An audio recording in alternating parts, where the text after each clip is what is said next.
at long last. The day had come, a day I had long anticipated. It was time to escape the constant sight of your face and the freeloaders who had contributed nothing while taking so much. They should have been grateful for the generosity they had received over the years. With determination, I announced, "I won't be coming back. Thank you for everything up to this point." I quickly gathered my essentials and bid farewell to the house that had been my home for so long. As I stepped outside, I caught a glimpse of satisfaction on my mother-in-law's face, unaware of the poignant secret I carried with me.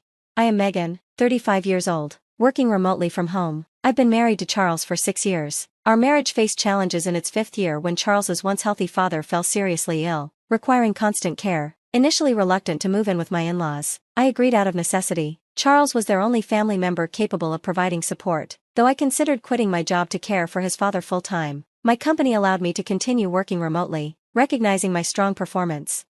Living with my in-laws brought immediate challenges, thrusting me into the classic tensions between a mother-in-law and her daughter-in-law. "Megan, hurry up and take care of the cooking and cleaning. How long will you be lazy and avoid your responsibilities?" my mother-in-law would chide. "I'm working right now. What do you mean? I'm always just clicking away at the computer," I would snap back. While juggling household chores and caring for my ailing father-in-law, I focused on leveraging my skills and, after 4 months of hard work, managed to return to my previous salary. When my earnings finally matched their peak, I felt a surge of joy. Yet I was driven by a harsh financial reality. Charles's income alone wasn't enough to support us. Despite my hopes for a more peaceful future, the struggle continued, and I found myself considering setting aside some savings. As time passed, my financial issues seemed to multiply. It felt as if the money in my wallet was disappearing. Intrigued by this troubling trend, I scrutinized our expenses, only to discover that Charles had developed a penchant for unnecessary luxuries. Additionally, my mother-in-law had a flair for the extravagant, often indulging in lavish hobbies and social outings. Charles, eager to please, frequently used our credit cards not only for work-related lunches but also for extravagant parties with friends. Meanwhile, the responsibility of household chores and caring for my father-in-law fell solely on my shoulders. I was pouring nearly all my income into our living expenses, making the idea of saving money seem like a distant dream. Concerned about our dwindling finances, I decided it was time to address the issue. "Charles, it seems we've been spending excessively," I began cautiously. "If this continues, we could deplete our savings entirely. Can we please consider cutting back on our expenses?" Their response was anything but understanding. Charles retorted, "I don't want to seem stingy in front of my colleagues and subordinates. Can't you understand that? I get that maintaining good relationships with your coworkers is important, but you don't have to cover their expenses every time." I reasoned. "What about those nights out at bars? Surely that has nothing to do with work." They dismissed my concerns outright, leaving me frustrated and anxious about our financial future. As I struggled to balance household needs with ongoing financial irresponsibility, it became increasingly clear that I had to find a way to rein in the spending or risk serious financial turmoil. I confronted Charles. "It feels like you just want to have fun, doesn't it? You come home drunk and start talking about your outings, even when no one asks. It seems like you enjoy those times more than being with me." I could no longer hide my frustration. My mother-in-law, however, merely laughed off my concerns and sided with Charles. "I'm glad Mom understands, and she's right," Charles agreed, filled with confidence. Meanwhile, my mother-in-law justified her spending. "If I didn't go to my classes, I'd be stuck at home all day. I take these classes with my friends to enjoy my time." I struggled to reconcile their harsh words, which echoed endlessly in my mind. They labeled me a terrible daughter-in-law, criticizing me for not earning an income, despite my dedication to managing the household and caring for my father-in-law. In their eyes, this made me unworthy of voicing any complaints, an idea that baffled me. Despite their judgment, I knew the truth. I was diligently working from home, contributing a steady income while balancing housework and caregiving. Their skepticism and condescending attitudes toward my remote work were disheartening. To add insult to injury, my mother-in-law had spun a narrative that painted her as the sole caregiver for my father-in-law, casting me as a lazy homemaker. This twisted perception of my role left me feeling speechless and pained by the injustice. Throughout the countless times I contemplated leaving this difficult situation, my deep concern for my father-in-law kept me grounded. From the early days of my marriage, he had treated me with genuine kindness, a stark contrast to the treatment I received from Charles and my mother-in-law. His sincere expressions of gratitude, often calling me a wonderful daughter-in-law, deeply touched my heart. Whenever he needed care, he would apologize for the inconvenience, always expressing appreciation for my dedication. These moments brought me solace and a strong sense of purpose. I couldn't bear the thought of leaving him at the mercy of Charles and my mother-in-law. My father-in-law had an acute awareness of our family dynamics and truly recognized my contributions, not only in caregiving but also in maintaining the household's financial stability. His words of appreciation weren't just comforting, they fortified me. providing the strength to endure an environment that often felt hostile. While I feared what might happen to our household without my stabilizing presence, my greater concern was for the well-being of my beloved father-in-law. Thus, I resolved to remain by his side, offering dedicated care until the end. A year later, his funeral became an emotional battleground for me. In the midst of my profound grief, my tears were met with cold disapproval, compounding the weight of my loss. This reaction highlighted the complexity of my situation, yet it also reaffirmed the importance of my role during his final days.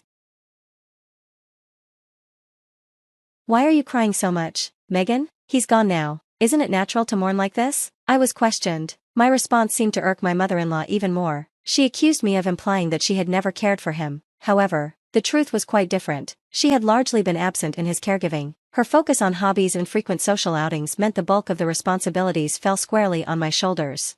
Despite my efforts, she portrayed herself as the pitiful mother-in-law to those outside our immediate family, casting me as the harsh and cruel daughter-in-law to our relatives. This narrative suggested I was being unfairly hard on her. Even as I grieved, I found myself criticized by those who had little understanding of the true dynamics within our household.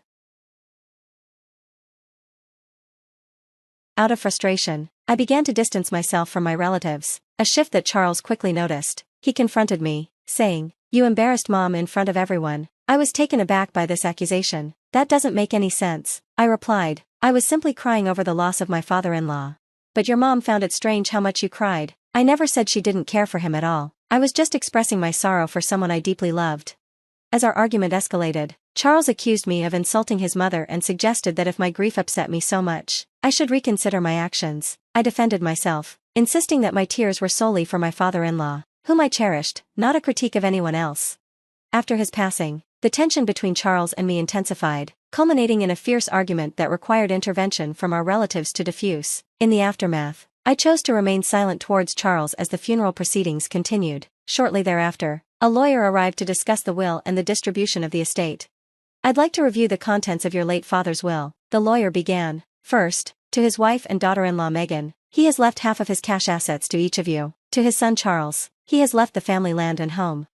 My mother-in-law immediately interjected, "If Charles gets the land and the house, why is Megan receiving an inheritance? She isn't related by blood." The lawyer replied, "Your husband was deeply grateful for the dedicated care Megan provided. He wanted to express his appreciation by including her in the inheritance. This decision is final and cannot be changed." Unable to accept this, my mother-in-law accused me. "I can't believe it. You were only caring for him to get the inheritance, weren't you?" I had a good relationship with my father-in-law since marrying into this family. I defended myself. I cared for him out of love and respect, grateful for how he treated me. Despite her relentless accusations, suggesting that my care was a form of psychological manipulation, my mother-in-law eventually ran out of steam. The lawyer reaffirmed, "That was your father's decision." This moment vindicated my genuine affection and care for my father-in-law, confirming that his gratitude toward me was both real and legally recognized, despite the bitter suspicions from others. As the lawyer confirmed the terms of the will, expressing gratitude for my dedicated care, I noticed my mother-in-law's discontented expression shift into a smile. "Yes, that's great, I understand," she exclaimed with a nod. Confused, Charles asked her, "What do you mean?" It seemed strange for her to change her stance so suddenly. With a sense of satisfaction, she explained, "Now that Dad's gone, we don't need to rely on Megan anymore. Her inheritance is just like severance pay. We don't need her in this house." She had completely misunderstood my father-in-law's intentions, viewing the will as an opportunity to sever ties with me rather than a recognition of my contributions. Unbeknownst to her, this was precisely what my father-in-law had planned before his passing. He had confided in me his wish for me to be free from the constraints of living under the same roof as my in-laws. The will was designed not only as a gesture of gratitude but also as a clever ruse to facilitate my departure in a way that seemed natural to others, including deceiving Charles and my mother-in-law about his true intentions. My mother-in-law saw this as a chance to push me out of the family, seizing the moment while hiding my actual desire to leave. I feigned shock and sadness. "Father-in-law, why would you treat me like this?" I lamented, giving the impression that I was merely a caretaker in his eyes. Turning to Charles with tears in my eyes, I pleaded, "You can't understand me anymore, can you? Why don't you just divorce me?" After a moment's contemplation, swayed by the emotion I displayed and perhaps his mother's influence, Charles replied, "You know what? Let's get a divorce." This dramatic turn of events played right into the hidden plan my father-in-law and I had crafted, setting me on a path to regain my independence and start anew, away from the constraints and conflicts of my in-laws' home. After the reading of the will, Charles inherited the family home and land, while his mother received a portion of the cash. With these assets secured, Charles casually remarked, There's no need to worry about living arrangements anymore, so it's okay if Megan leaves. What do you mean by that? I asked, though I already knew what he intended. Charles replied, indifferent, I hate to ask, but could you leave our house and agree to the divorce? Realizing I had no place in their plans, I accepted the inevitable. Understood. I guess there's no place for me here anymore. With a controlled calmness, I opened a drawer, retrieved a document, and handed it to him. It was a notice of filing for divorce, prepared soon after our last major argument. Charles quickly signed the document, relief evident on his face. Finally, I don't have to deal with you anymore. A non-working freeloader should just get out. You should be grateful we put up with you. Is that so? Okay, I understand. I'll leave. Thank you for everything up to now, I replied, masking my inner turmoil with a facade of gratitude. As I exited, my mother-in-law's face lit up with glee, blissfully unaware of what the future might hold for their household without me. Without hesitation, I submitted the divorce notice to City Hall the moment I stepped out of their home. When I arrived at the apartment I had secured in advance, I entered the spacious, empty room and reveled in the echo of my own voice. Finally, I can be by myself. This is great.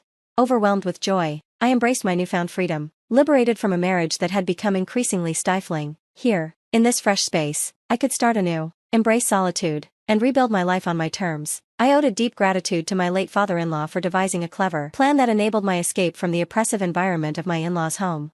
Settling into this newfound independence, I created a comfortable life on my own, cherishing the freedom to continue my remote work. This arrangement not only improved my time management skills but also boosted my productivity, leading to an increase in my income. I enjoyed a peaceful existence, free from external meddling, until an unexpected call from my ex-husband, Charles, shattered my tranquility.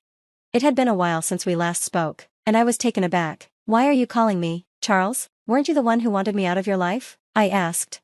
Megan, please help us. We're in a bind, Charles pleaded, his voice strained. I couldn't help but chuckle at the irony. What kind of joke is this? My salary hasn't changed, yet suddenly you're out of money? How can you not manage? With a mix of amusement and finality, I prepared to deliver a reality check. That's because you no longer have my income to supplement yours. You squandered your entire salary on luxuries. Maybe it's time you and your mother learned some financial responsibility. Confused, Charles asked, what do you mean? You still don't get it, I replied, emphasizing just how much they had relied on me without ever acknowledging it. Now they were facing the consequences of their financial irresponsibility, a bitter lesson on the importance of prudence and planning. I clarified the situation for Charles. While you were indulging in luxuries, my salary of about $6,500 a month was covering our living expenses. Now I'm earning even more, and I'm doing it all without anyone holding me back. Frustrated and perhaps realizing his predicament, Charles made a desperate plea. Megan, can't we start over? It was a mistake to let you go. I want to make things right. I scoffed at his sudden change of heart. It's clear you're just after my income. Don't be ridiculous. I never want to see your face again. What happened to the inheritance your mother received? She should be living comfortably with that. Charles confessed. It's about to run out. We spent it on a shopping spree, went on overseas trips, and lost half of it in the casino.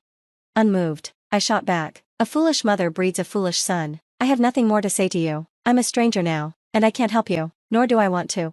Desperate, Charles implored. Don't be so heartless. Help me. This has nothing to do with me. There's nothing more to discuss. I'm hanging up. Don't call me again, I stated firmly before ending the call and promptly canceling the mobile phone contract I had been using. A year later, while passing by my former mother-in-law's house, I noticed it had been transformed into an empty lot, likely sold off due to their financial struggles. Unfazed, I continued with my life, enjoying my newfound free time attending a wine class I had long wanted to try. There, I met a man 3 years my senior who was serious about our relationship. After a year and a half of dating, we got married. He is an executive at a well-known company, humble despite his high salary, with a warm and wonderful character. We respect each other's careers, leading to a fulfilling married life. Reflecting on these changes, I can't help but feel that, in a way, this was a form of retribution, a gift from my father-in-law, allowing me to find true happiness and respect in a relationship.